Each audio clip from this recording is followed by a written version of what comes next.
Tomorrow morning, the moment you open your eyes, you'll do something that feels completely natural. You'll want to eat. You'll pour cereal into a bowl or crack a couple of eggs into a pan. And you won't stop to ask, why now? Why this? But that hunger at 7 in the morning isn't the voice of your body. It's a habit.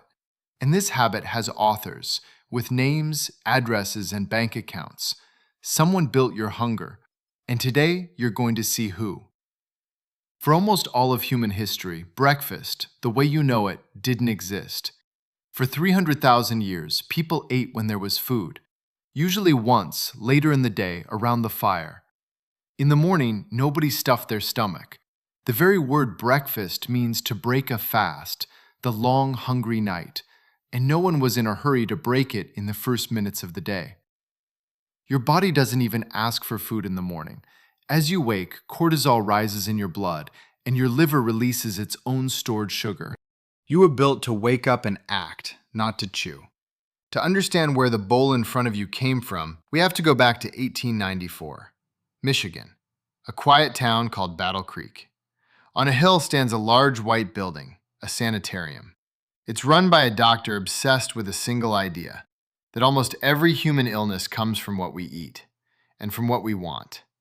His name was John Harvey Kellogg, a vegetarian, a fanatic for cleanliness, and a fierce enemy of pleasure. He believed that tasty, spicy, meaty food inflamed the passions, and the passions, he thought, had to be put out with food.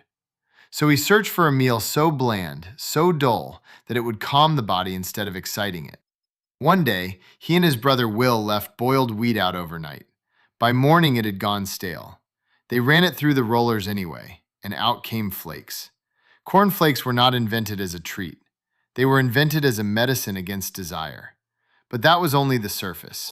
His brother Will didn't see medicine in those boring flakes. He saw money. And he added the one thing Dr. Kellogg hated most, sugar. In 1906, he founded a company. The name is on a box in your home right now, Kellogg's. A former patient of the same sanitarium, Charles Post, copied the idea and launched his own. Soon, dozens of cereal factories were smoking away in Battle Creek. The war for your morning bowl was only beginning. But the industry had a problem. People still weren't used to eating a heavy meal in the morning. To sell breakfast, it wasn't enough to make a product.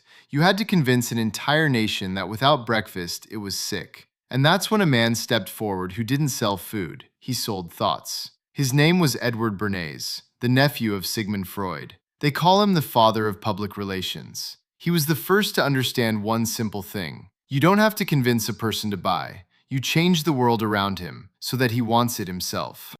In the 1920s, a bacon producer came to him. Sales were flat. Americans ate light, coffee, a roll, some juice. Bernays didn't advertise the bacon. He did something cleverer. He hired a doctor and asked him to survey 5,000 other doctors with a single question. Is a hearty breakfast healthier than a light one? The doctors, without thinking, answered, yes, hearty. And Bernays sent it to every newspaper in the country. 4,500 physicians recommend a hearty breakfast. And right beside it, as if by accident, a plate of bacon and eggs. He didn't lie with a single word. He simply built a stage set in which bacon and eggs became the proper breakfast, and the country believed it. And that famous line, breakfast is the most important meal of the day, no scientist ever said it. It was written by marketers selling cereal. They repeated it so often that it stopped being an advertisement. It became common sense, your common sense. But the worst was still ahead. The adult market was full, so the industry turned to someone else, to those who can't argue with advertising, to children.